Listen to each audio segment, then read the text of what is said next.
Hola, ¿qué tal? Bienvenidos al Foro Permanente de Acceso a la Justicia, en nombre de la Universidad Autónoma de Chiapas, del posgrado de Derecho de la Universidad Nacional Autónoma de México. Estamos transmitiendo desde el SECOSICE un programa más referente al Foro de Acceso a la Justicia. Hoy hemos aprovechado la oportunidad de tener a nuestros invitados de lujo porque vamos a tomar un tema muy interesante sobre la ética y la abogacía. Antes de empezar, vamos a ver quiénes son nuestros invitados para los que no lo conocen. Adelante, Daniel.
Bueno, pues bienvenidos nuevamente.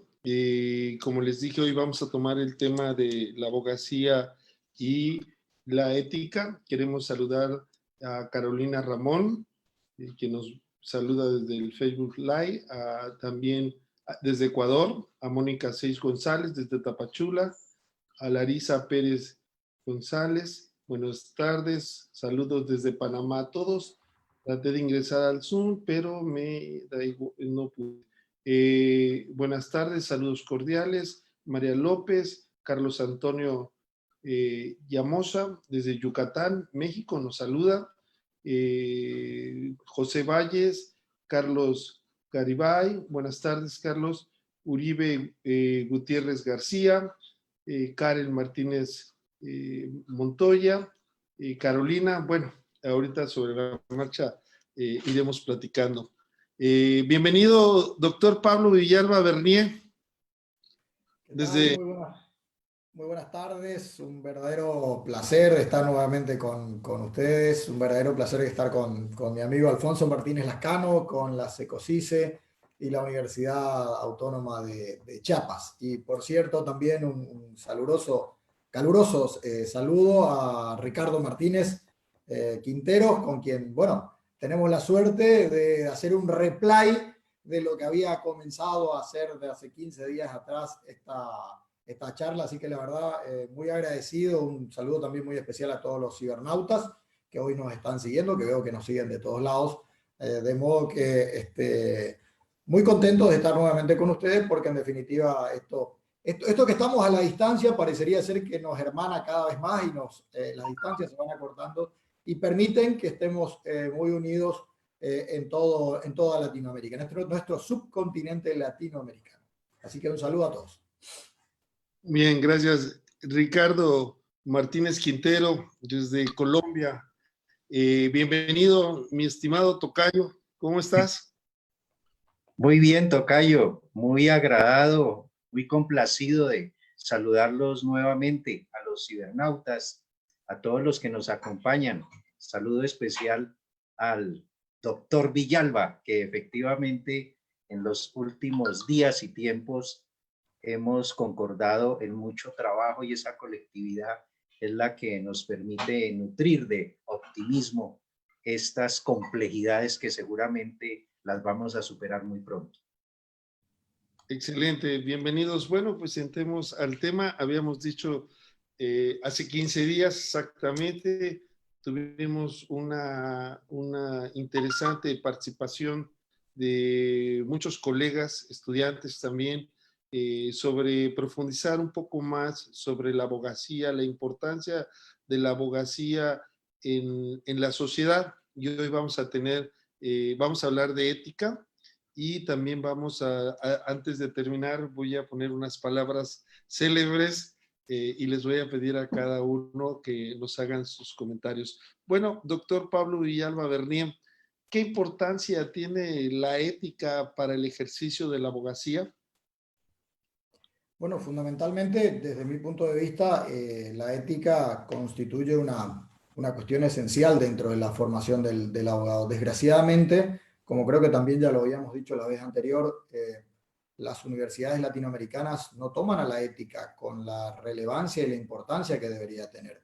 Si algo tenemos que comenzar a construir dentro de este proceso de formación de los nuevos universitarios es un poco apuntalar todo este condicionante ético que nos hace tan relevantes y que hace de que la profesión de abogado, lejos de ser simplemente una profesión comercial, porque es un poco como nos rotulan en los últimos tiempos, se pase a entender como un verdadero magisterio, como un verdadero ministerio que nosotros tenemos a la hora de representar a nuestros clientes. Entonces la ética un poco viene a plantear desde un punto de vista antropológico toda esta necesidad que tenemos del uso de la razón, del manejo epistemológico y de la axiología jurídica que se tiene que dar dentro del ejercicio profesional. Por eso, nada más concreto para hablar de ética que comenzar un poco a decir que es desde nuestro punto de vista, sería algo así como una rama de la filosofía que estudia la moral.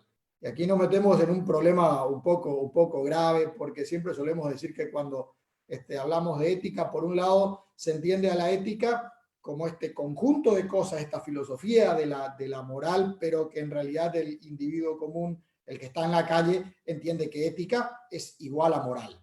Y por otro lado, cuando hablamos de moral, estamos hablando de un código de prescripciones, unas prohibiciones que no son aceptados por un determinado grupo social y que es parte de una cultura. Y a la ética le toca analizar estos comportamientos. Entonces uno puede hablar, por ejemplo, de moral cristiana, moral taoísta, moral beduina, etcétera. Pero técnicamente nosotros vamos a tratar hoy de comenzar a hablar un poco de nuestro punto de vista en esto de la moral, de la ética moral que debe tener el profesional abogado. Por eso creo, desde mi punto de vista, que en los últimos tiempos si hay algo que tenemos que tratar de rescatar para nuestro subcontinente latinoamericano es que la ética pase a integrar las materias más trascendentales de la conformación de las mallas curriculares en las distintas universidades. Porque desgraciadamente hemos perdido en el ejercicio profesional el uso de la ética, y al perder el uso de la ética lo que hacemos es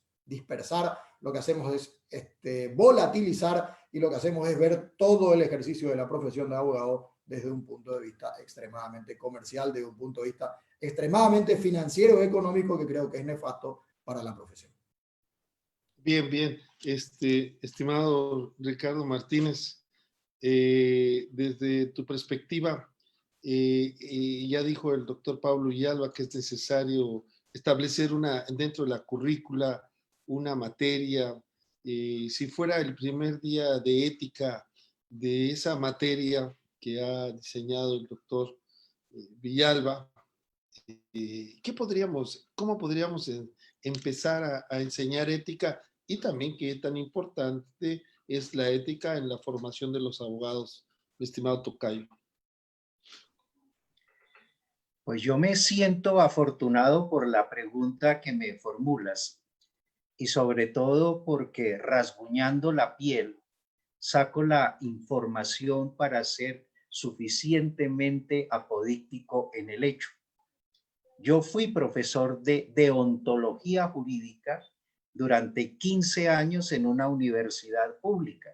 Y por cierto, dentro de nuestro rótulo presentativo había un trípode con las palabras ética, servicio y saber, de donde emerge claramente un doble compromiso, el de educar y el de enseñar, pero con el ejemplo, la ética.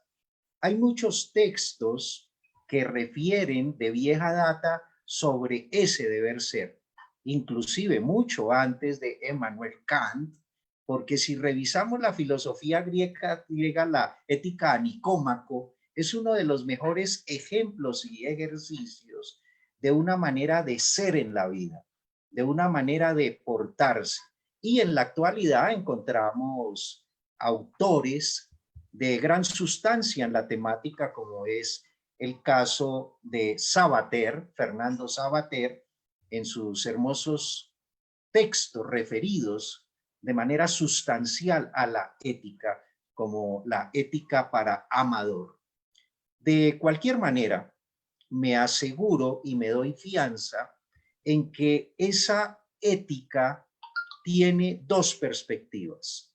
Bien lo anuncia el doctor Pablo, hay en un primer momento una cierta confusión, sobre todo en la consideración de que la moral siempre se refiere a la religión, y no es así. La religión se ha basado en muchos conceptos morales, pero para afianzarse en un criterio que como estilo de vida permite alcanzar unos ciertos propósitos que son los que señalan el preámbulo y los diferentes capítulos de los que se vale el aspecto religioso para ser válido dentro de una comunidad o dentro de una sociedad. Pablo también hacía alusión a cómo, dependiendo de esa principalística, es que actúan las personas. Ahora bien, en el caso nuestro, y también comulgo con la idea, Latinoamérica requiere urgentemente un proyecto dialogado cuyo tema central sea la ética, entre otros elementos de juicio para robustecer al ser humano en un conocimiento acerca de lo apropiado que es un actuar deontológico, un deber ser que siempre esté concertado en unas ideas verbigracia de servicio a la comunidad, de colectividad, de altruismo, de cooperativismo, que no puede ser por un camino distinto al de ese trabajo que ofrece la axiología en conexión con la deontología, que son unos elementos cofundamentales de la filosofía. En conclusión, he pensado siempre que en los currículos, así no encontremos de una manera explícita y expresa la ética jurídica o la deontología, lo importante es que todos los que formamos esos equipos de docentes sepamos transferirla de esa manera experiencial, porque hay muchos docentes que, por ejemplo, señalan teóricamente unos marcos, pero en su vida profesional, en su realidad, son totalmente adversos y contrarios a esos postulados. Por suerte que siempre he valido y he dado como una de mis frases para que ojalá le guste también a Pablo, en el sentido de que no hay nada mejor que la coherencia entre el discurso y la obra, porque esa coherencia es de la que se vale plenamente cualquier proyecto deontológico para hacer posible muchos de los fines que se persiguen jurídicamente y, cómo no, los fines mismos del Estado. Excelente, excelente. Tenemos saludos también de Santos Joel Landa, del abogado Fernando Barriga Ruiz y de Cuauhtémoc Ramón Landeros. Les mandamos un afectuoso saludo, Jorge Alejandro Gutiérrez Gómez. Bueno, ya el profesor... Pregunta, Alfonso, ¿se me escucha bien? Sí, se escucha muy bien. Ya el profesor Ricardo Martínez solo está contento con que esté de acuerdo Pablo, los demás estamos nada más escuchando y viendo. Tocayo. Lo que ocurre con Ricardo es que cada vez que él se manda una frase célebre, yo le pido que me dedique con su autoría y yo lo vuelvo a repetir en algunas, porque tiene varias, así que es muy bueno en eso el profe. Es muy bueno. Aquí también toca un punto muy importante, considero el maestro Ricardo Martínez, al hablar de la congruencia, ¿verdad? ¿Cuántas veces se dice una cantidad de lo que debe de ser y quien lo dice es el que menos lo cumple. Entonces, el ejemplo creo que es fundamental. En este sentido, ¿cuáles serían las características desde tu punto de vista, mi estimado Pablo, que debería de reunir una persona que se conduciera con ética? Una de las cuestiones, creo que ya lo dijo Ricardo Martínez, es la congruencia. ¿Qué más exigencias podría tener respecto a la abogacía, desde luego también, que debería reunir una persona para decir, esta persona es ética? Bueno, desde ese punto, desde el punto de vista de las preguntas, la verdad que siguiendo un poco el hilo conductor que había planteado el profesor Ricardo, a mí siempre hay una anécdota que me encanta contar cuando estamos hablando un poco de ética y de todo lo que implica el deber ser en el abogado. Resulta que en una oportunidad se va una señora a consultar con el maestro Gandhi y le dice al maestro: maestro, quiero que hables con mi hijo porque mi hijo está comiendo azúcar y él es diabético y no puede seguir comiendo azúcar. Entonces el maestro Gandhi le dice: bien, hija mía, vuelve dentro de 15 días y dentro de 15 días hablaré con el niño. A los 15 días aparece nuevamente la madre, que estaba muy preocupada con la situación de su hijo, y le dice técnicamente: maestro, estoy aquí, quiero que hables con mi hijo. Ah, sí, hija mía, ven, tú eres la mujer que vino a pedirme que hable con tu hijo para que deje de comer azúcar. Así es, maestro. Entonces se pone Gandhi enfrente al chico y le dice: hijo, deja de comer azúcar. Inmediatamente el chico le mira y dice: sí, maestro, se da la vuelta y se va. La mujer, anonadada con esto que había ocurrido, le dice: pero maestro, si solamente le ibas a decir a mi hijo que deje de comer azúcar, ¿por qué no le dijiste 15 días atrás y me hiciste hacer casi 100 kilómetros para que venga a visitarte? Entonces Gandhi le responde a la mujer: lo que ocurre, hija mía, que hace 15 días atrás yo también comía azúcar. Gandhi dejó de comer azúcar para poder tener la autoridad moral, ética, de decirle al chico que deje de comer azúcar. Un poco esto es lo que viene a colación con el ejemplo que citaba el profe Ricardo. Es decir, a veces parece que tenemos un discurso y por otro lado tenemos una vivencia de vida y esa vivencia de vida no condice con el discurso que estamos dando. Por eso es que en todo esto que implica un poco la exteriorización de una persona, de un individuo, no solamente es importante lo que el individuo dice, sino lo que el individuo hace.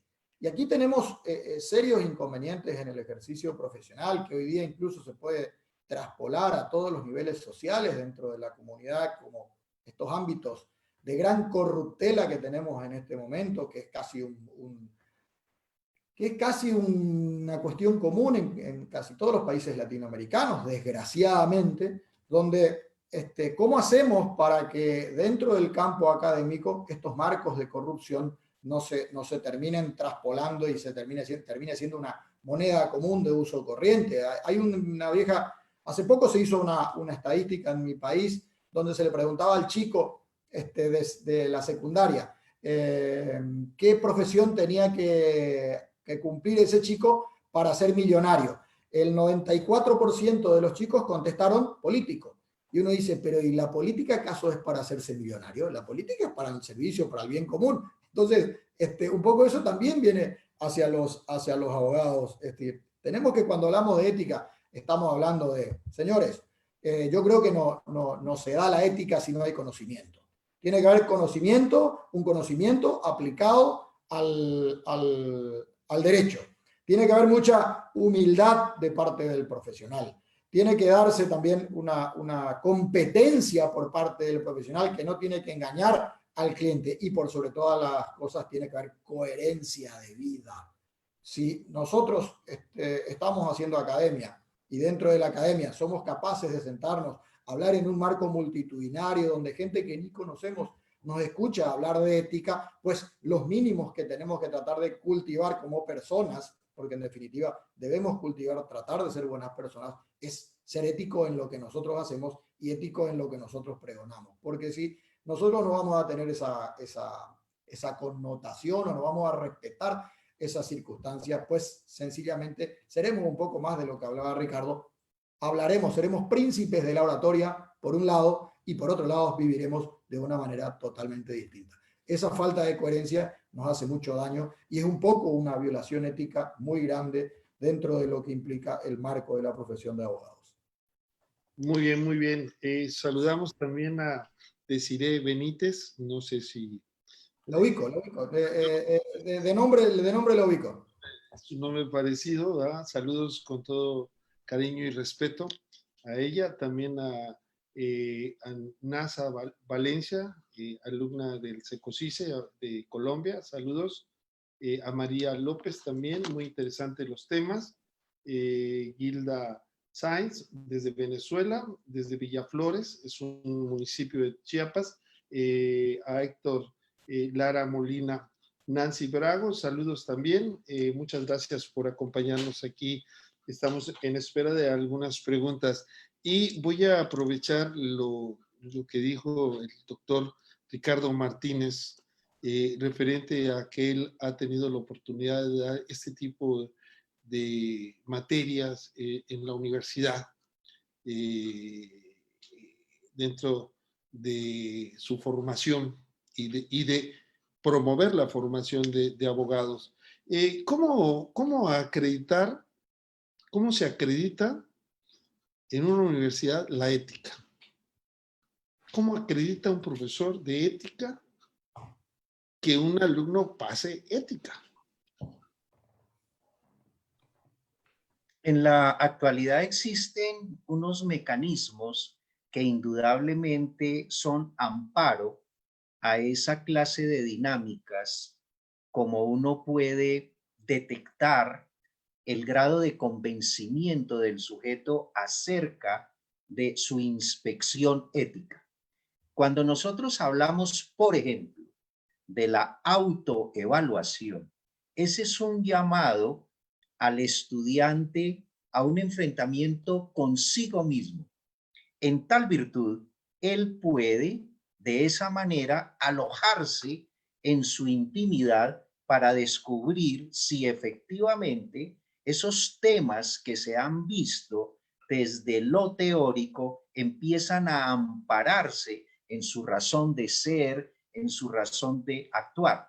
Yo recuerdo, y a nivel de posgrado hace algunos años, cuando dispuse un ejercicio de esta naturaleza y un estudiante muy cómodamente se impuso el máximo guarismo, 5/5. Y yo le respeté esa calificación mediante su juicio de evaluación. Pero esto se contrastó tanto con que una vez que se realiza este ejercicio, se acerca y me dice, profesor, usted me dispensará, pero es que tengo que decirle un par de cosas. Y le dije, claro, ¿cuáles son ese par de cosas? En primer lugar, que he tenido inconvenientes en la asistencia porque soy una persona demasiado ocupada y por eso no he podido venir a sus clases con regularidad. Y en segundo lugar, que por esa misma razón dejé de presentar oportunamente el trabajo que teníamos como fecha límite hace un par de días. Por supuesto que yo lo escuché y le dije, en primer lugar, debes arreglar mucho tu lenguaje, porque cuando te refieres a que estás ocupado, los únicos que son ocupados son los difuntos, porque tan en esa situación se encuentran que jamás regresan. Pero mientras nosotros estemos vivos, somos los más desocupados, porque tenemos tiempo para todo. Date cuenta que tú tuviste tiempo para venir y decirme cuál es tu problema. Y en segundo lugar, si dejaste de presentar el trabajo, más bien llévate esa experiencia y haz el correlato si efectivamente merecías la nota que te impusiste.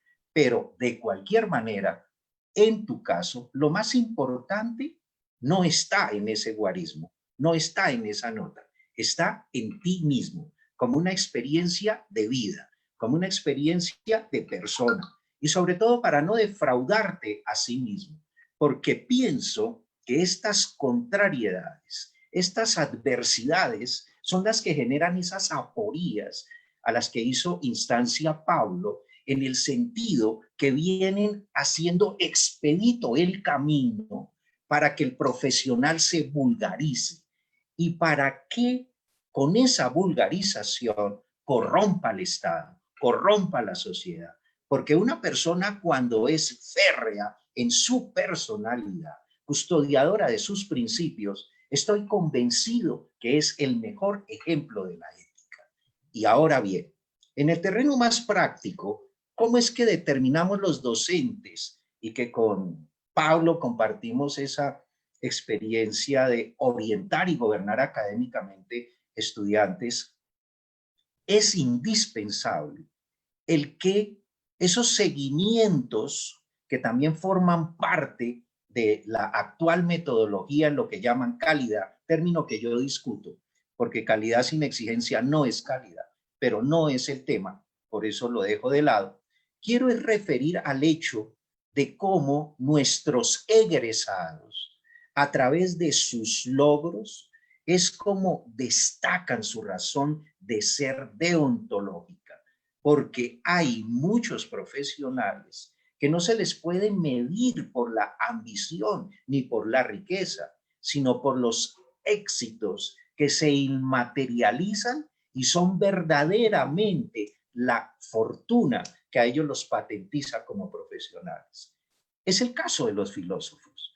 ¿Qué es lo primero que hacen los filósofos para sentirse libres y pensar y repensar? Abandonar la condición material de la riqueza, porque la riqueza es un óbice, es un baremo, impide pensar. El hombre libre es el que piensa porque se desaferra de esa estupidez de ver la riqueza en lo material. Es como el pensamiento mismo. El pensamiento es una facultad mental de la que nos valemos para construir, para expresarse, para sentirse un ser realmente vivo.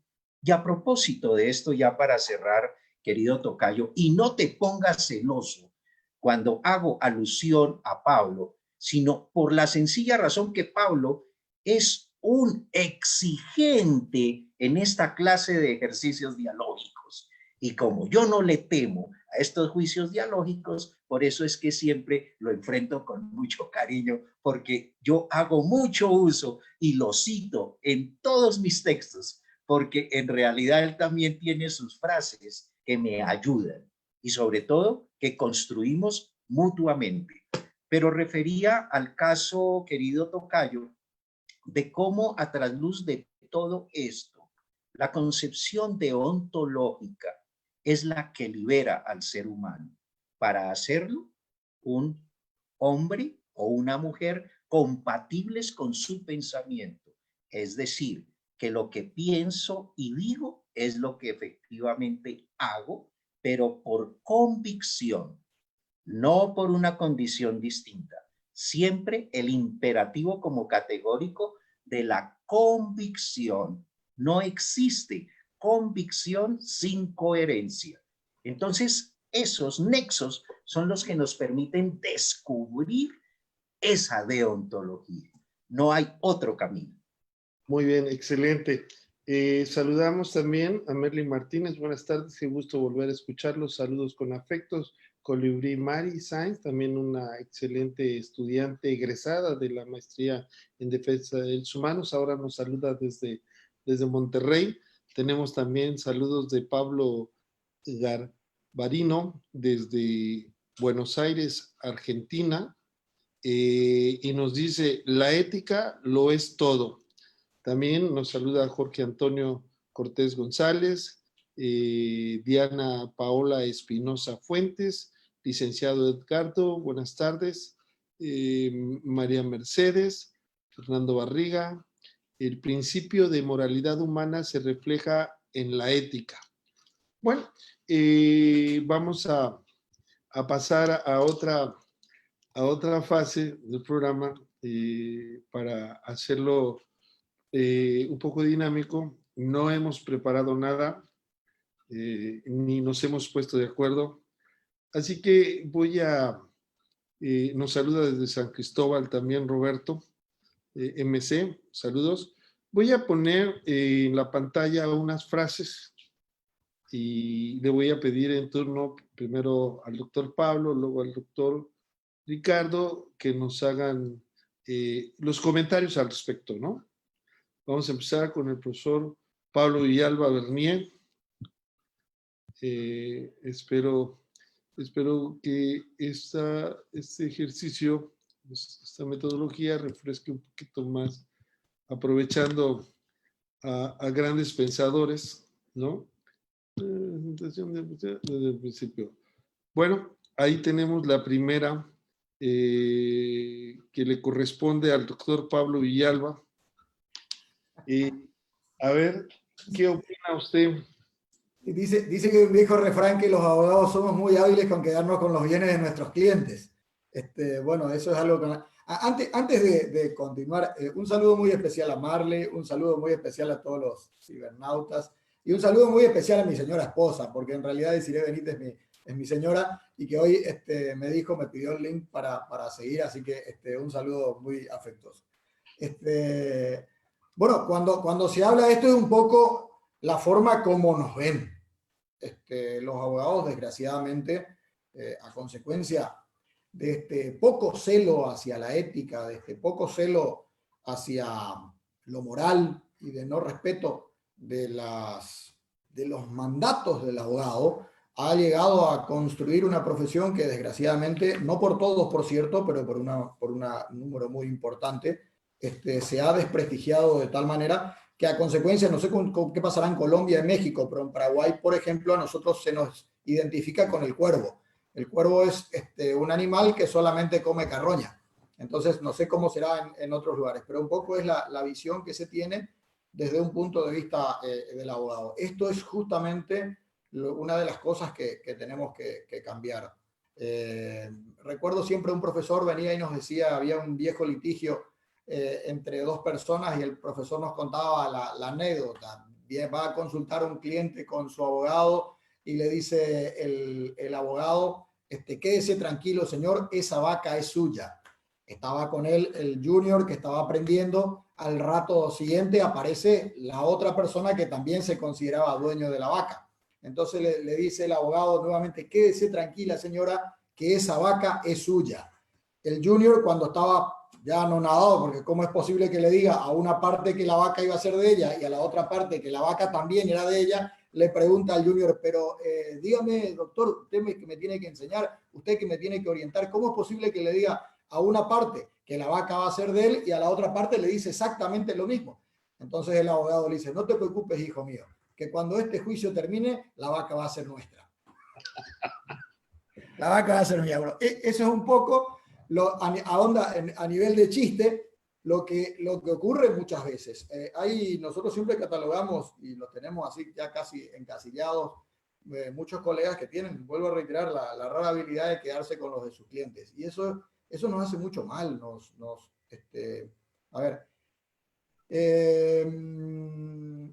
No reivindica al ejercicio profesional. Si hay algo que el profesional tiene que tener en cuenta es que el profesional, claro que debe ganar sus emolumentos, porque en definitiva es un trabajo que nosotros desarrollamos, pero si hay algo que no debe hacer es quedarse con aquello que es parte del litigio.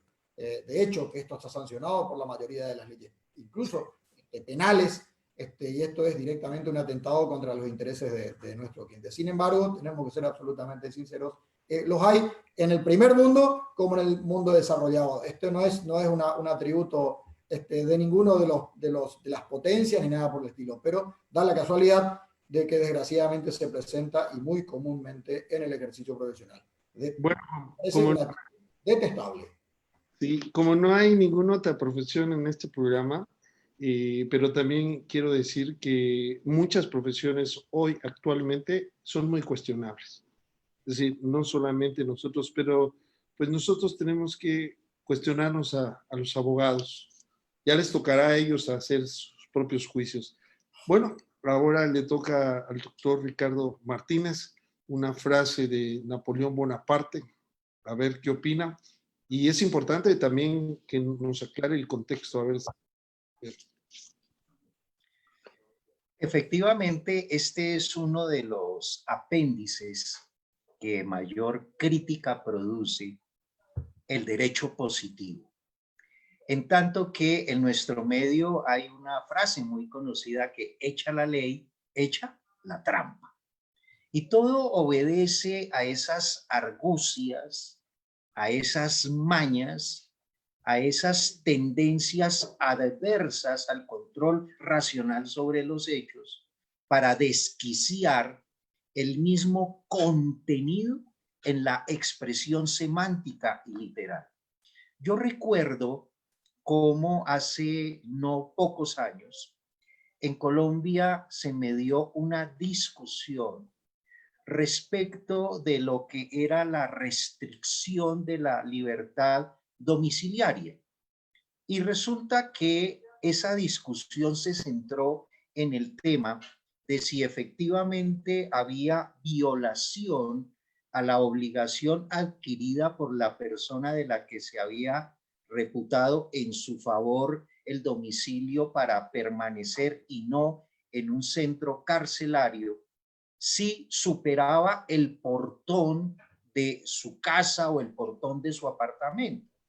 Entonces, algunos sostenían que efectivamente quebrantaba la ley el solo hecho de superar el portón de donde vivía, en atención a que el domicilio encontrábase definido por la ley civil, era un atributo de la personalidad y otra serie de aparentes argumentos con tal de hacer posible el que a esa persona se le considerara violadora del compromiso adquirido.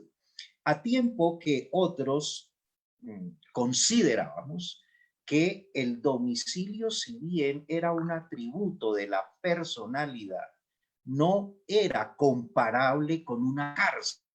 En ningún momento podía dársele la misma etimología a la palabra domicilio que a aquella que podía referir, pensemos, orden comercial, en tanto que esto debe ser aplicable en todos los países, que hay personas de las que reputable el hecho de contar con diferentes domicilios. Cuando son mercaderes, cuando son comerciantes, el comerciante tiene diferentes asientos en los que están sus negocios y por ende cuenta con la oportunidad de asistirse en una presentación como persona que tiene varios domicilios. Claro que con los límites que nos permiten racionalmente interpretar la norma, pero a lo que refiero es como ciertamente la interpretación de la ley debe hacerse dentro de un contexto en el que impere también lo ético. La interpretación teleológica o sistemática es eso.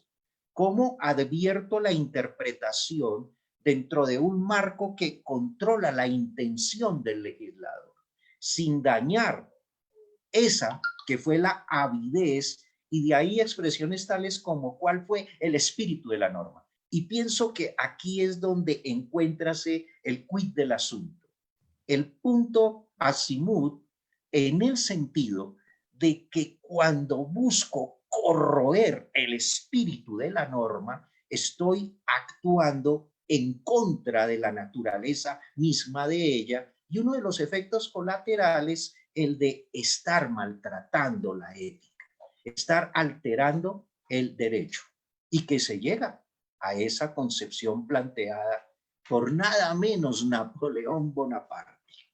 Los abogados las matan, es decir, las exterminan, porque las normas ya dejan de ser, porque se han convertido en lo que han querido aquellos que la han corroído y la han dañado, porque de su seno han extraído el espíritu. Y cuando se saca ese espíritu, ya la norma, carente de espíritu, deja de serlo. Y el derecho, abandonado a la malicia de quienes trajo ese espíritu de la norma.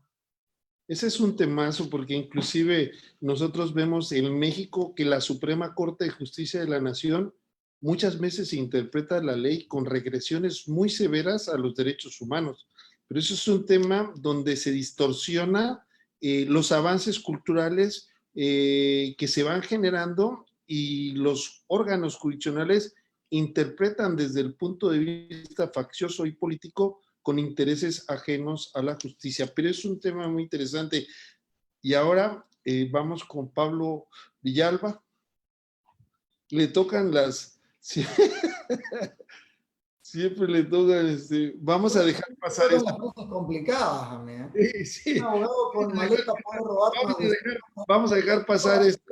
Los cibernautas que esto no está preparado, que no tenemos absolutamente idea, y Alfonso nos sorprende cada vez con la respuesta. Yo quería simplemente acotar una parte respecto a la frase anterior, la de Napoleón, porque creo que es importante que contar que esa frase se da dentro del contexto de la Francia revolucionaria y donde se consagra el control de constitucionalidad político y donde se le permitía el control de las leyes única y exclusivamente al Parlamento francés. A consecuencia de todo esto que decía Napoleón, se concreta este modelo teórico que fue muy fuerte en el siglo XIX, que es el tema de la exégesis, donde técnicamente incluso Bonnet y Dubonet decían, no conozco el derecho, solo conozco el código Napoleón, es decir, era el positivismo más intenso, era un positivismo muy fuerte, que entendía que no solamente los abogados mataban con interpretar la ley, sino que también le prohibía a los jueces interpretar la ley con el famoso axioma, el juez boca de la ley, el juez Bouchet de la loi, que era solamente el juez boca de la ley. Entonces, ahí vino toda una tendencia donde se concreta esto y se plasma en la exégesis, que por cierto, quiero compartir mi posicionamiento teórico con el profesor Diego, ahí se me fue el nombre, ahora me va a venir, que es profesor que escribió un gran libro en la Universidad de la Gran Colombia, que es Teoría Impura del Derecho, y que Diego Medina, si no me equivoco. Diego López Medina. Diego Medina, creo que es Diego Medina, que ha escrito López Medina. Solamente eso, y a punto que dice que nosotros todavía en Latinoamérica, desgraciadamente, no hemos podido superar la exégesis francesa. Y yo creo, sinceramente, que en gran medida tiene mucha razón. Fíjense, por ejemplo, que todavía en Latinoamérica nosotros seguimos creyendo que cuando estamos haciendo la gran obra de un académico es cuando estamos haciendo códigos comentados. Y en realidad el código comentado es la expresión de la exégesis. Entonces, yo creo que, y no comparto lo que dice Napoleón, por cierto, sí creo que hay abogados que interpretan y corrompen la ley. En eso no vamos a estar en desacuerdo, pero también creo que la ley y el avance, el dinamismo jurídico, comienza a dar pasos agigantados gracias a la interpretación que se otorga a la ley. Por cierto, uno de estos fenómenos más fuertes se está viendo hoy dentro de los derechos humanos y dentro técnicamente de lo que implica el control de convencionalidad, que está planteando una reinterpretación de los códigos, una reinterpretación de la norma supranacional, y que está dando mandatos en concretos hacia los órdenes internos para que la ciencia jurídica de Latinoamérica comience a mover esos arbotantes tan enquistados que tienen de exceso de positivismo. Quería simplemente dejar en claro esto, porque el contexto en el cual se da esta afirmación de Napoleón fue allá por el 1810, 1815, y que hoy día creo que esta situación mejor dicho, ya ha sido superada, y si en algún momento todavía no se lo superó, pues tenemos que superarlo, porque si hay un axioma que tenemos que dejar de lado los abogados es aquello del dura lex ex lex. Es dura la ley, pero es la ley. Bueno, hoy, después de haber pasado por los tribunales de Nuremberg, por ejemplo, año 1946 en adelante, sabemos que hoy estamos hablando de la vigencia del derecho. Y cuando estamos en materia de derechos humanos, sobre todo, incluso, fíjense alguna sentencia de la Corte Interamericana que le está diciendo a los países tienen que dejar de lado el orden positivo nacional, porque con estas leyes de amnistía que han generado el genocidio del pueblo latinoamericano y que se han cometido delitos de lesa humanidad no pueden dejar de ser castigados. Esto es un poco lo que en algún momento incluso comentábamos, que era el gran problema que nosotros veíamos desde fuera que tenía esta famosa transición que hoy tiene Colombia con el tema de la transición, la justicia transicional de la paz. Un tema muy, pero muy complicado que la verdad deseo que tenga buen término a la hermana Colombia. Ahora sí, me voy a la otra frase que la verdad me cambiamos. Yo quisiera hacer son dos cuestiones diferentes, ¿no? Porque una es cuando se interpreta la ley de forma absurda o podríamos decir contraria a la finalidad, es decir, cuando se corrompe la ley, ¿no? Y otra de ellas es la labor del juez, ¿no? Y como todos, como ambos han dicho, cuando surge este contexto se decía por Montesquieu, los jueces son seres inanimados, seres que únicamente van a repetir lo que dice la ley, pero realmente es una etapa superada, pero desgraciadamente todavía en las universidades hay lo decíamos en el programa pasado, está plagado de formalismos que nos interrumpen. Voy a saltar esta porque tiene que ver, y voy a ponerla, Pablo. Uf, sí. Y vamos a ser un poquito más rápidos en la explicación para que podamos incluir todas las que he preparado. Adelante, Pablo. Un poco lo que hablábamos hoy, rectitud de conciencia, rectitud de conducta. Un abogado que por un lado es un príncipe de la oratoria, dice una cosa y por el otro cumple otra. Bueno, esto es algo que no debe. Es como aquella frase del César, ser y parecer. El abogado tiene que tener conocimientos, pero ese conocimiento tiene que ser aplicado en pos del derecho. Porque si no tiene rectitud de conducta, pues con seguridad estaremos en la situación de la inmoralidad que se planteaba con la frase de Napoleón. Corromperíamos la ley. Bien. Ahora el doctor Ricardo Martínez Tocayo.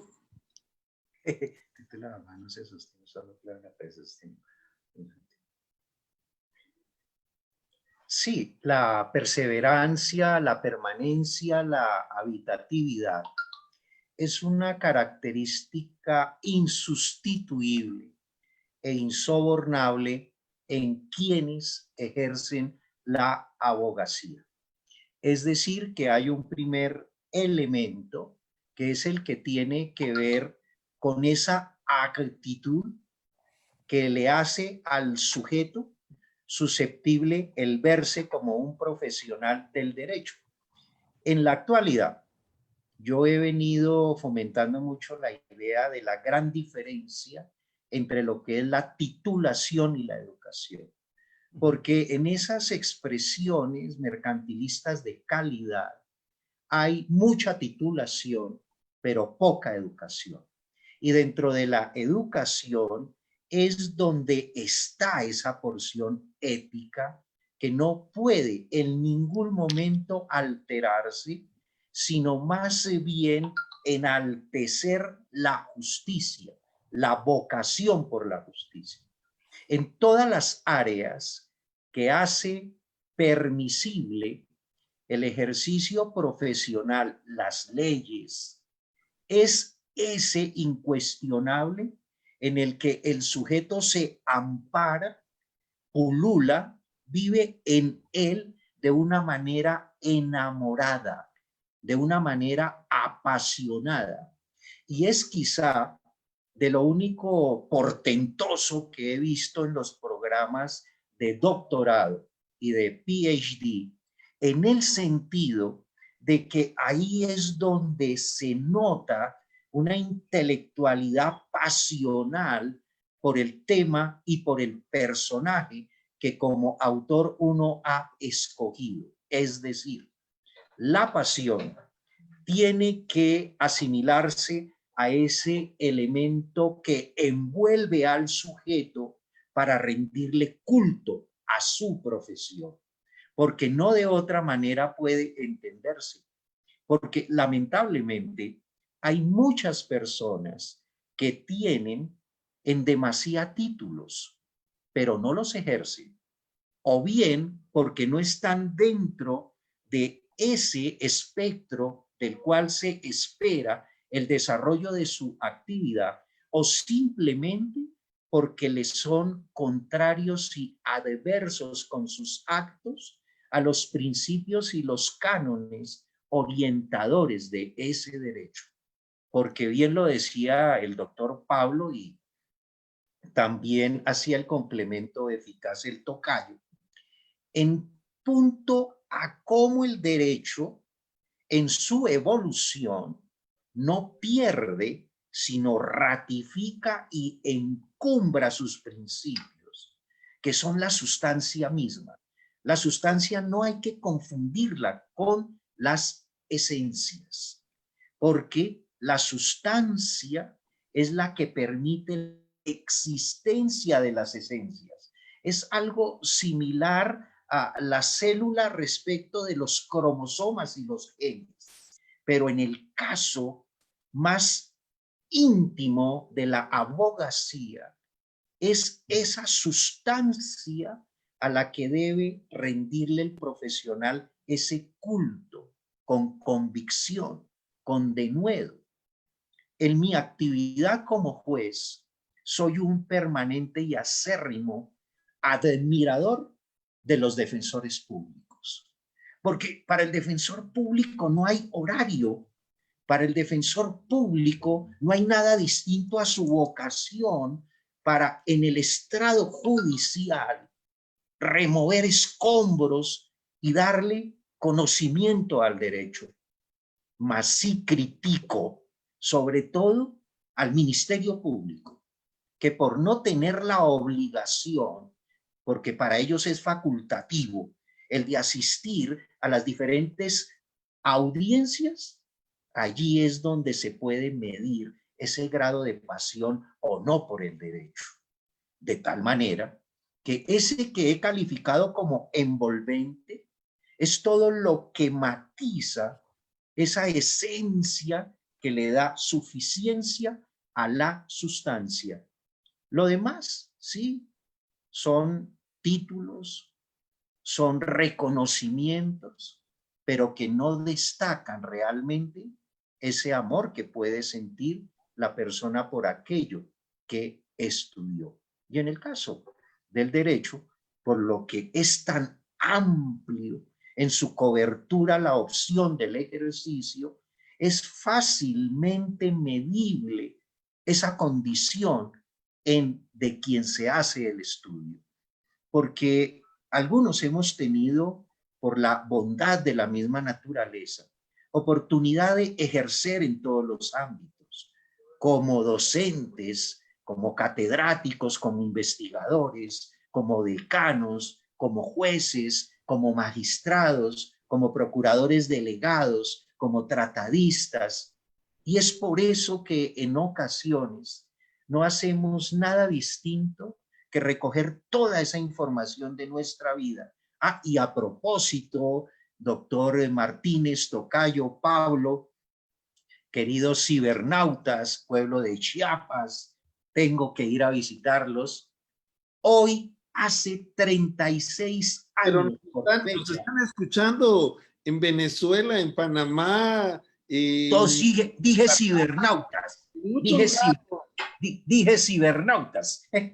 Hoy hace 36 años recibí mi título como abogado en la Universidad Externado de Colombia, de manos de un gran hombre, el maestro, el por siempre maestro, Fernando Inestrosa Forero, el que también fuera maestro de nuestros magistrados masacrados en el Holocausto del 6 de noviembre de 1985.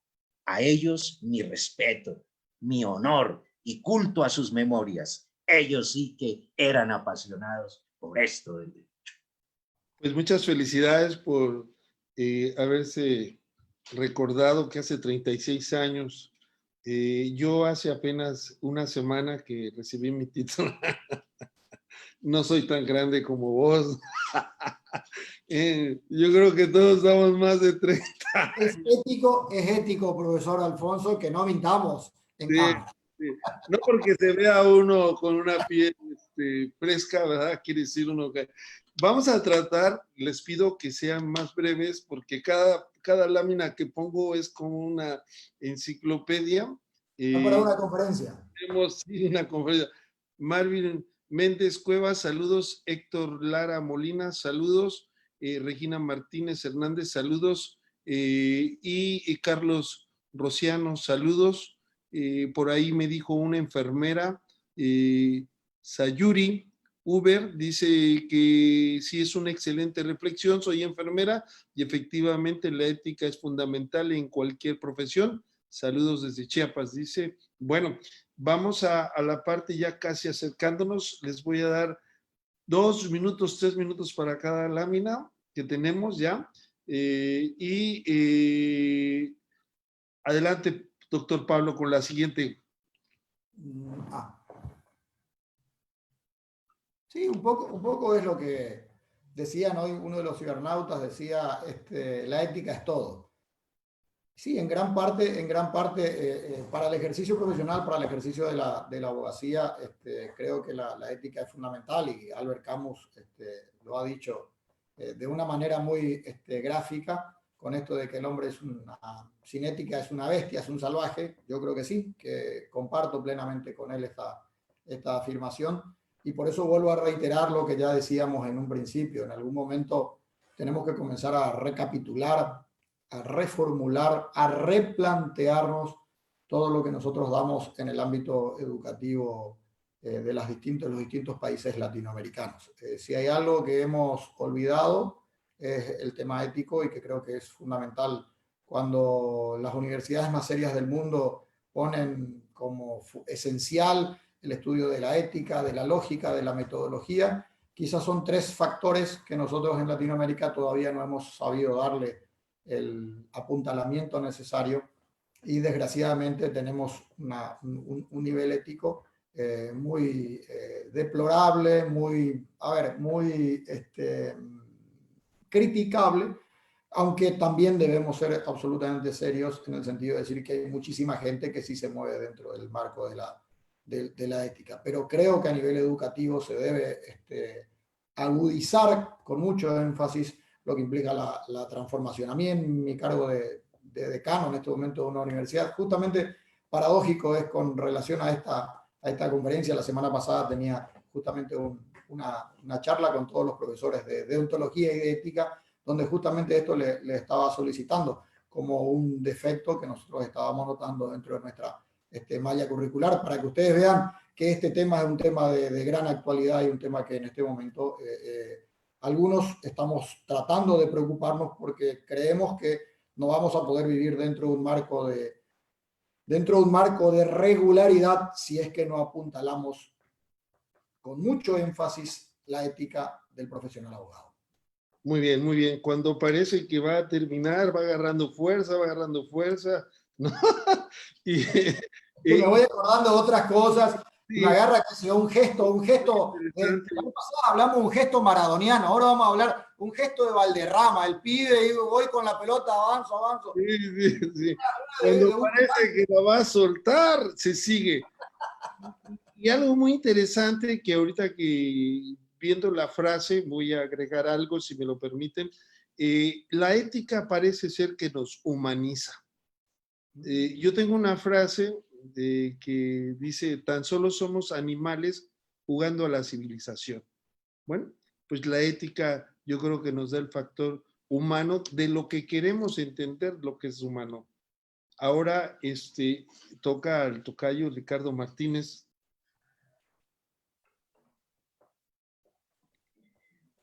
La estética se considera en un primer momento como mera forma, cuestión de delineantes, pero desde el punto de vista de la geometría, realmente ella en esas formas entrega todo un concepto ético en atención a que guarda los conceptos fundamentales de la naturaleza. es decir, el equilibrio, la proporcionalidad. Porque en la medida en que lo ético existe, es posible divisar la belleza. Hay una combinación directa entre lo ético con respecto a lo estético, porque siempre que se busca indagar acerca del concepto de alguien a quien como objeto se le muestra el mismo para que rinda una opinión, esa opinión sí deriva de esos cuadros a los que estamos refiriendo, es susceptible en aquel el hallazgo de la belleza. Y cuando se encuentra esa que es la natural belleza, todo deviene de lo ético. En el campo de la arquitectura, nótese que esa es la gran diferencia que se tiene con respecto a las distintas ingenierías. Y nosotros tendemos mucho a equivocarnos. ¿Cuál es la diferencia entre un ingeniero, entre un constructor y un arquitecto? Que el arquitecto, con el conocimiento ético, hace muy posible y más rápido la demostración de la existencia de la belleza. Y sobre todo porque hace posible que quien sobre esa belleza busca su materialización, la persona, en este caso el arquitecto, con su trabajo vincula el aspecto ético con el estético. Y por supuesto, la ética en ese sentido, como lo dijimos en respuesta anterior, es una esencia. Y la estética sería una sustancia. Nunca debemos perder de vista estas dos palabras que son fundamentales.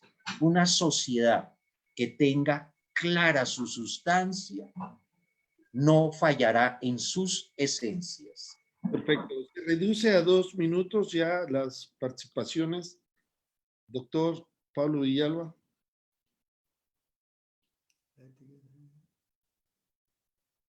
Sí, claro, porque comparto esta frase. La verdad que es la primera casi que comparto en su totalidad. Porque si una cosa es el derecho a hacerlo, sería un poco la moral. Y por otro lado, establecer qué es lo correcto e incorrecto es parte justamente de la esencia de la ética. Esta frase es un buen ejemplo para entender lo que es moral y para entender lo que es el razonamiento ético. El derecho a hacerlo es un poco el derecho consuetudinario de una determinada cultura y que está dentro del marco de la filosofía moral. El análisis, la tipificación de si es correcto o no determinado comportamiento le corresponde a la ética. Perfecto. Doctor Ricardo. Si no hubiese gente mala, no habría. Bueno, bien interesante el planteamiento, porque en realidad, ¿qué entendemos por gente mala? La que no nos complace, la que no nos da gusto. ¿Y cuál es la gente buena? Yo siempre he partido del presupuesto que es indispensable erradicar de nuestras culturas el moralismo y más bien atribuirnos y llenarnos en la idea de la conciencia sobre la crisis moral. Porque el moralista siempre trabaja en términos de exterminio, donde ve al malo en el otro. Él siempre se ubica en el lugar de los buenos. Y por supuesto que si yo quiero en algún instante darle el carácter de malo a lo ilícito, a lo ilegal, entonces variaría la preposición. Pero si yo más bien me valgo enteramente de la expresividad de lo que puede por naturaleza ser malo, lo malo es aquello que hace el hombre en contra de los principios naturales, porque yo soy iusnaturalista y eso no lo niego. Porque el iusnaturalismo es la fuente que le permitió la dialéctica a sus opositores, al iuspositivismo. Entonces, esa es la dialéctica pura de la vida, por manera que no es necesariamente que si no hubiese gente mala, no habría buenos abogados, porque hay gente que es buena que también necesita a los abogados. Y lo acabó de acertar Pablo en el sentido de que qué es lo que yo puedo hacer y qué es lo correcto. A mí la ley me puede amparar en muchas cuestiones, pero no necesariamente es lo correcto. No podemos confundir la ley con la justicia porque, como bien lo dice el texto bíblico, si la ley fuera idéntica a la justicia, en vano hubiera sido el sacrificio de aquel que instauró la filosofía del amor como un estilo a través del cual se respeta, se solidariza uno por el otro y, en fin, se hace posible el ejercicio racional, porque el sentimiento más noble es racional y ese sentimiento más noble es el amor, y el amor es sinónimo de todo eso, de una tabla de valores axiológicos y de una deontología que está sometida a toda clase de pruebas y siempre estará por encima de los factores que penumbran la conciencia del ser humano. Muy bien, mi querido doctor. Creo que sería bueno también, espero que los voy a retar otra vez para que hablemos sobre el positivismo y el justnaturalismo, que es un tema también interesante, pero estamos terminando. A ver, doctor Pablo Villalba.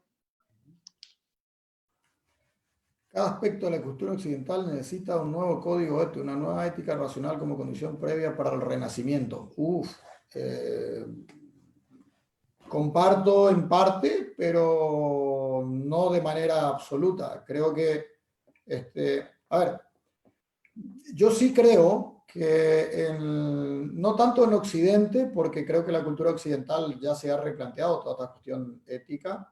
Sí creo que en Latinoamérica nosotros debemos hacernos un replanteamiento ético, un poco lo que hablaba ante la respuesta anterior. Es decir, nosotros en Latinoamérica hemos perdido desde el punto de vista teórico y filosófico una respuesta ética, porque no hemos sido capaces de profundizar las reglas del pensar humano con el objetivo de construir un marco teórico que dé satisfacción a las necesidades de una coyuntura especial, una coyuntura cultural y una idiosincrasia de vida que se plantea en Latinoamérica. Entonces, sí creo que tenemos que construir una ética nueva, un replanteamiento, pero no creo que técnicamente sea una condición previa para el renacimiento. Si me preguntan a mí, creo que nosotros en Latinoamérica es difícil renacer cuando nunca tuvimos un nacimiento. Creo que tenemos que comenzar a plantearnos muy seriamente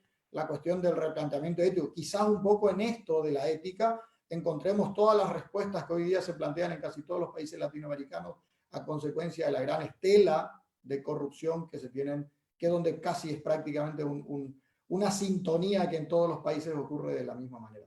Excelente, y la verdad me pegó muy duro, profesor Pablo, cuando usted dice tenemos que nacer, no renacer. Qué duro, ¿eh? Bueno, doctor y Ricardo. Se equivocan si creen que a los abogados únicamente nos interesa el dinero, también nos pueden pagar con dinero.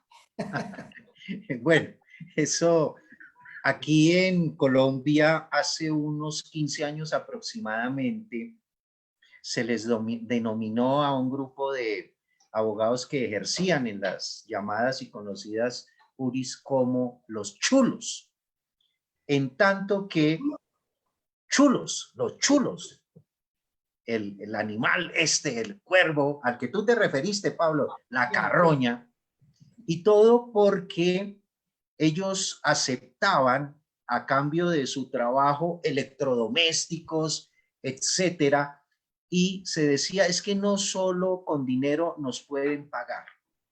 Pero en esto habría que hacer un alto en el camino. La frase tiene una intención para aclarar cómo se le puede dar vuelco al aspecto ético del abogado. Pero yo me pregunto en estos momentos de tanta necesidad, si no sería factible y aceptable el que un profesional del derecho a cambio de un buen trabajo reciba como soporte al mismo, algo distinto al dinero, sino que acá, repito, se patentiza no solo el dinero, sino los inmuebles, para hacer gravosa la situación del abogado. Pero en este momento estoy siendo realista a partir de una hermenéutica ontológica. No nos riamos porque así va a ser. Estamos próximos a revivir el trueque. Y estamos totalmente de acuerdo con Pablo en que, como al igual que se dice, tenemos que reinventarnos. ¿Inventarnos qué o para qué? Lo que tenemos es que pensar y repensar. Y sobre todo porque nuestros pueblos, nuestros territorios fueron invadidos y fuimos desposeídos de nuestra identidad a punta de acciones violentas. Y tendríamos que preguntarnos qué fue primero, si la violencia o el conflicto. Y ese es un punto axial, inevitable para el progreso de los pueblos latinoamericanos. Esa sí sería la verdadera emancipación epistémica o epistemológica. No hay otro camino. ¿O acaso, antes de ser invadidos nuestros territorios, no teníamos nuestra forma económica de ser y de actuar? ¿No teníamos de suyo nuestras creencias? Pero como hasta se nos dijo que no teníamos alma. Ese gran debate por el acto genocida de Ginés de Sepúlveda y Bartolomé de las Casas. Es que nuestra historia está llena de tristezas, de angustias, de lágrimas. Pero ojalá en medio de todo esté próximo el instante para reír solidariamente. Y esa es la única manera. Y recuerdo a Vasconcelos. Él sí hablaba de la raza. Por y de mi pronto, raza, ¿dónde estaría la raza? por mi raza, ¿verdad? El espíritu es el lema de la máxima casa de estudios en México de la UNAM. Doctor, Pablo, ya casi algo que también pasa, todo el mundo quiere estudiar derecho, cada vez hay más abogados y cada vez hay más injusticia. Sí, sí, bueno, pero esto es a ver, cada vez hay más abogados porque los conflictos intersubjetivos siguen ocurriendo y cada vez el ámbito del conflicto es tan variable que hace que se vuelva muy dinámico y se encuentren otros conatos donde se pueda ejercer la profesión. Yo creo que, miren, nosotros siempre decimos y ponemos esto como ejemplo. Ustedes pueden terminar siendo abogados taxistas, comerciantes, o pueden realmente ser abogados. Y la verdad, yo diría lo contrario a lo que ocurre acá. Abogados que abogan por los derechos de sus clientes, somos bien pocos. No somos muchos, somos bien pocos. La mayoría de los abogados, eso es cierto, es una profesión que llama mucho la atención, pero creo que abogados que realmente ejercen la profesión son bien pocos, ni qué decir académicos de fuste, sobre todo en Latinoamérica, aún menos, de modo que creo que la profesión de abogado, así como en algún momento decían, terminará cuando tengamos los jueces electrónicos. Yo creo que eso no va a suceder nunca. Hay que tener en cuenta que la humanidad requiere de soluciones humanas y no de soluciones de máquinas. Excelente. Ya nos acercamos al final casi. Román Rodríguez también felicita. Palabras muy ciertas, muy acertadas. Una maravilla de los ponentes. Viva el derecho. Un tema fundamental para los que ejercemos el libre ejercicio de esta noble profesión. Víctor Manuel Castrejón. Ismael, agradezco la oportunidad del aprendizaje. Víctor Castrejón, otra vez un tema fundamental para los que vivimos. Y hay una pregunta que casi con esta vamos a ir cerrando, que hace Roberto MC. Es muy interesante el tema de la interpretación de la ley en México, y por mandato de la Constitución los jueces y los abogados deben hacer uso de principios y no solamente de leyes.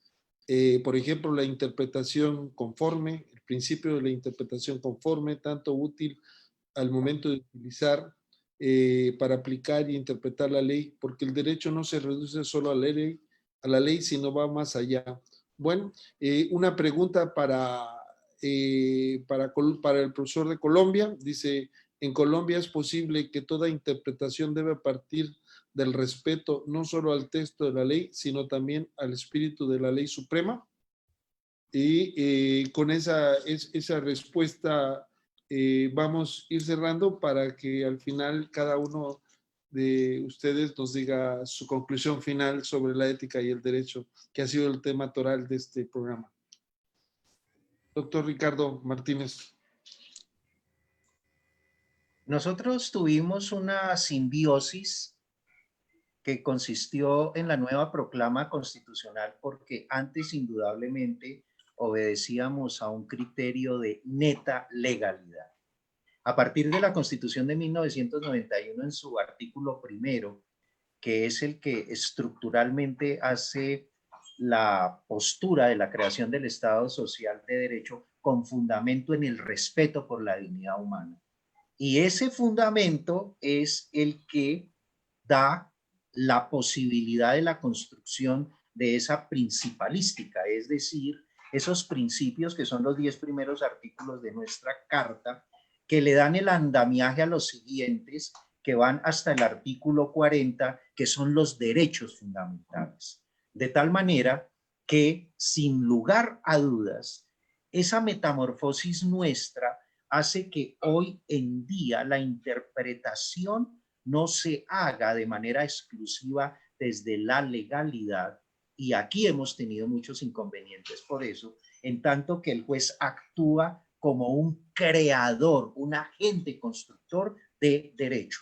Y la Corte Constitucional es la que más ha velado por esta tesis, y sobre todo en su primera manifestación colegiada, que es la que nosotros siempre respetaremos profundamente, en tanto que los magistrados de nuestra primera Corte Constitucional eran en su inmenso alto porcentaje filósofos y académicos. Y eso sí que es importante, porque cuando la política, verbo y gracia, se funde y se hace inmersa en la justicia, la corrompe.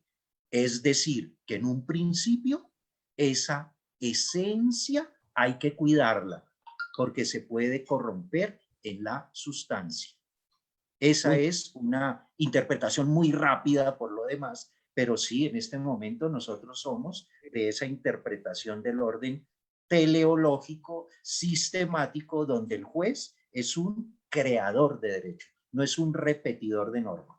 Es un tema también muy interesante para otro, porque requiere también mucho análisis. Yo recuerdo que de las ocasiones, de las afortunadas ocasiones que he estado en Paraguay,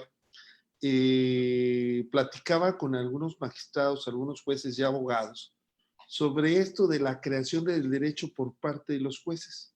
Y algo que me llamó mucho la atención en Paraguay es que no utilizan jurisprudencia como en México la utilizamos. Es decir, aquí la Suprema Corte de Justicia emite un criterio que le llama jurisprudencia por diferentes medios, que también contradicción, etcétera. Pero, por ejemplo, en el estado de Paraguay, en el país de Paraguay, no existe esa vinculación a la interpretación que hace el tribunal más importante del país. Profesor Pablo, quisiera abundar en este tema. ¿Esto para la conferencia de ahora o para la que viene? No, ahorita nada más una síntesis muy chiquita. Muy rápida. Nosotros tenemos un sistema no tenemos, mejor dicho, un sistema de precedente vinculante obligatorio. La jurisprudencia, si bien puede servir como orientador para los magistrados inferiores, no implica que si un tribunal superior dicta una resolución en un determinado sentido, el inferior lo tenga que aplicar. Nosotros no tenemos el sistema de precedente vinculante o súmula vinculante, como le llaman los brasileros, y es algo sobre el cual justamente una de las cosas donde nosotros desde el punto de vista de justicia constitucional estamos trabajando, porque la idea es que, a ver, si hoy hablamos de convencionalidad y dentro del marco de convencionalidad se recomienda precedente vinculante obligatorio con efecto erga omnes, si hay algo en el cual estamos fallando en mi país y estamos siendo, hasta si se quiere, inconvencionales, es con relación al tema del precedente vinculante. Perfecto. Lo que sucede es que podríamos decir que el aspecto expansivo de la Corte Interamericana pues va creando criterios vinculantes, pero ese también es otro tema. Pero quiero decirles que mañana tenemos doble jornada de Viernes de Derechos Humanos. Todos los viernes tenemos Viernes de Derechos Humanos y mañana vamos a tener a la doctora María del Rosario Soule López Celis. Ella nos habla de las aristas del derecho humano de protección a la salud, un tema muy actual. Y también el doctor Salvador Cárdenas Gutiérrez, mi profesor, mi querido profesor, querido, amado, respetado Salvador Cárdenas Gutiérrez, nos hablará de la cultura jurídica y los derechos humanos. Muchas gracias, espero que mañana nos acompañen. Estamos otorgando un certificado de actualización a los que nos acompañen en estas 3 sesiones y desde luego no tienen ningún costo. Saludamos a María López, gracias, felicitaciones, aprendo bastante y me ayuda a reflexionar sus temas. Norma León, gracias a todos. José Aguilar Ordóñez, saludos de Chiapas, felicidades a los ponentes destacados. Norma León, saludos de Chiapas. Diana Paola, increíble presentación. Fernando Barriga, éxito a todos. Galaxia, saludos y éxitos. María Mercedes Cañón, muchas gracias, siempre excelentes panelistas, muchas gracias, excelente ponencia, felicidades. Carolina Ramón, ya no me... agradecen la respuesta que dio el profesor Ricardo Martínez, es que de repente empiezan a mandar mensajes y se ve muy rápido. Bueno, llegamos desgraciadamente al final del programa. Ha sido casi 1 hora y media y quisiera yo, Daniel Roque Figueroa, Merwin Méndez Cuevas, Daniel Roque Figueroa, Pablo Garbano, excelente, Garbarino, excelente temario. Bueno, quisiera pedirles que si pudiéramos hacer una conclusión en 4 minutos máximo cada uno del tema de hoy, que dio para mucho y da para muchos otros temas, ¿verdad?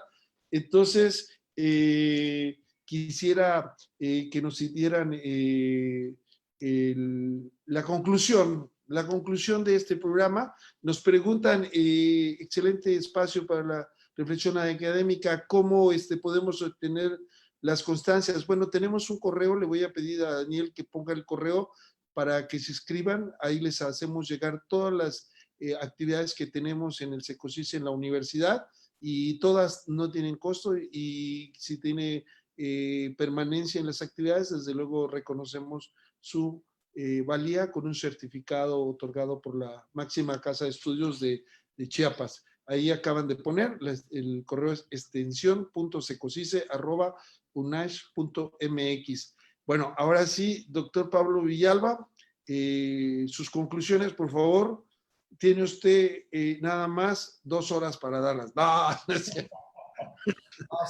Celebro que un tema tan trascendente y tan importante, relevante como el de la ética y los abogados esté siendo tratado en estos foros. Un poco, estos son temas que casi no se tocan a nivel académico, desgraciadamente, que deberían tener una repercusión mucho más honda, incluso más. Nosotros recomendamos que en algún momento el tema de la ética se comience a tratar en cada una de las materias que conforman las distintas mallas curriculares, tanto en pregrado como en posgrados.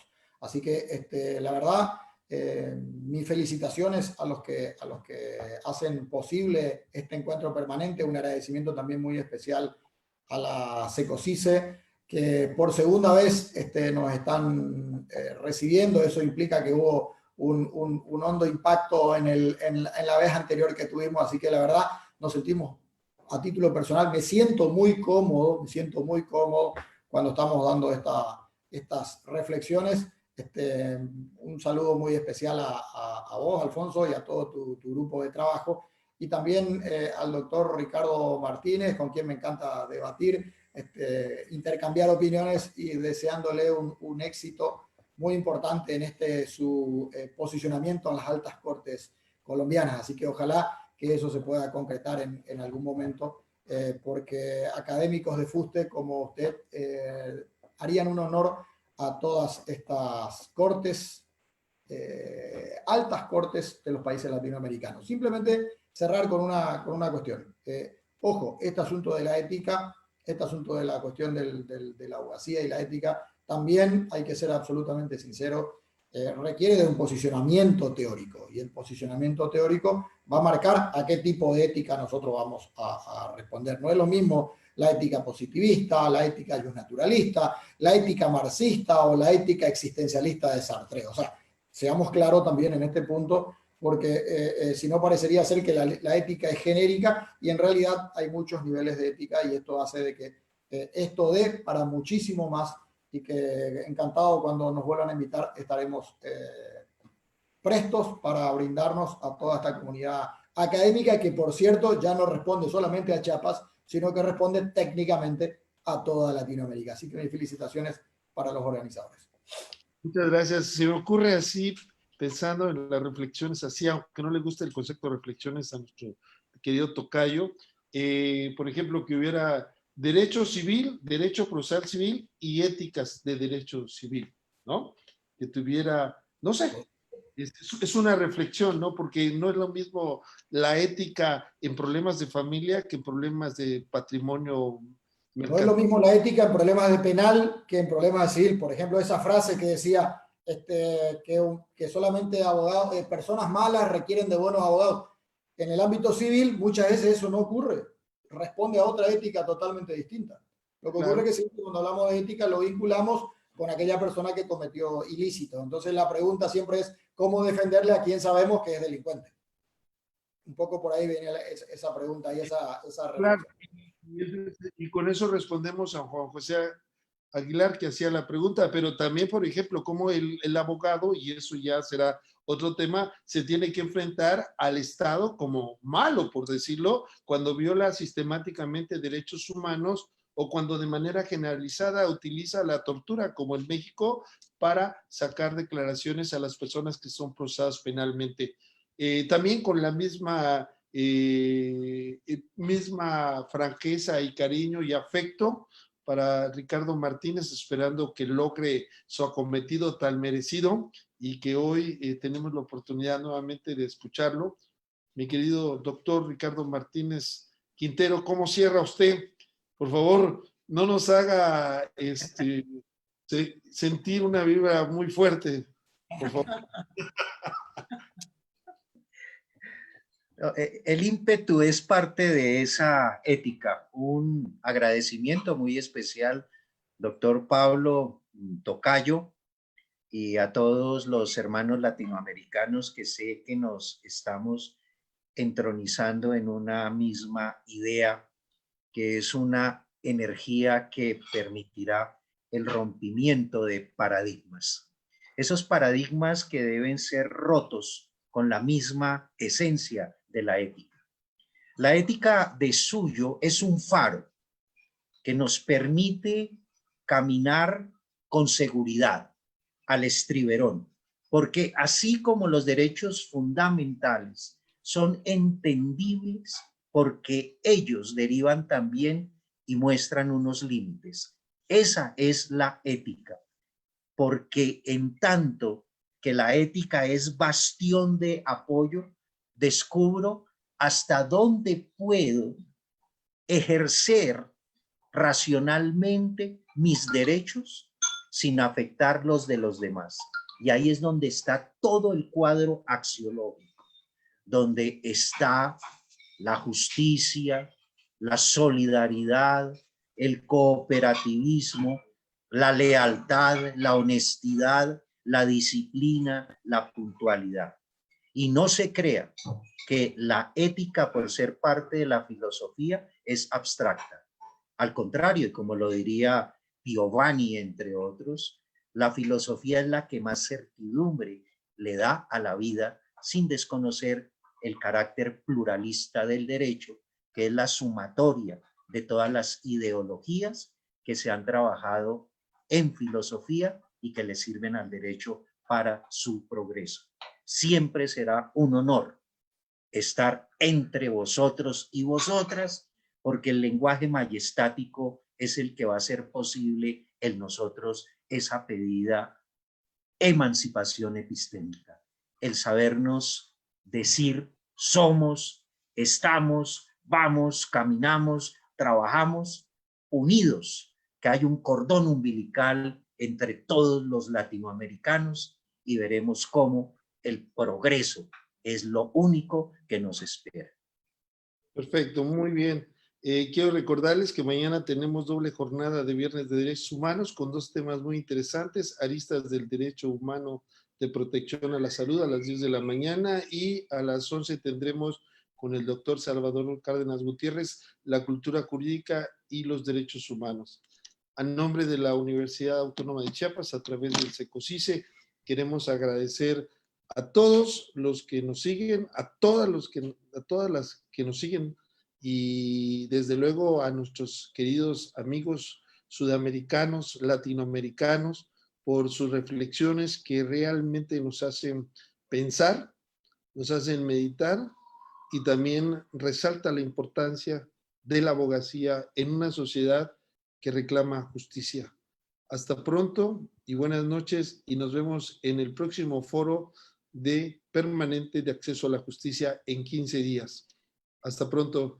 Buenas noches a todos y a todas.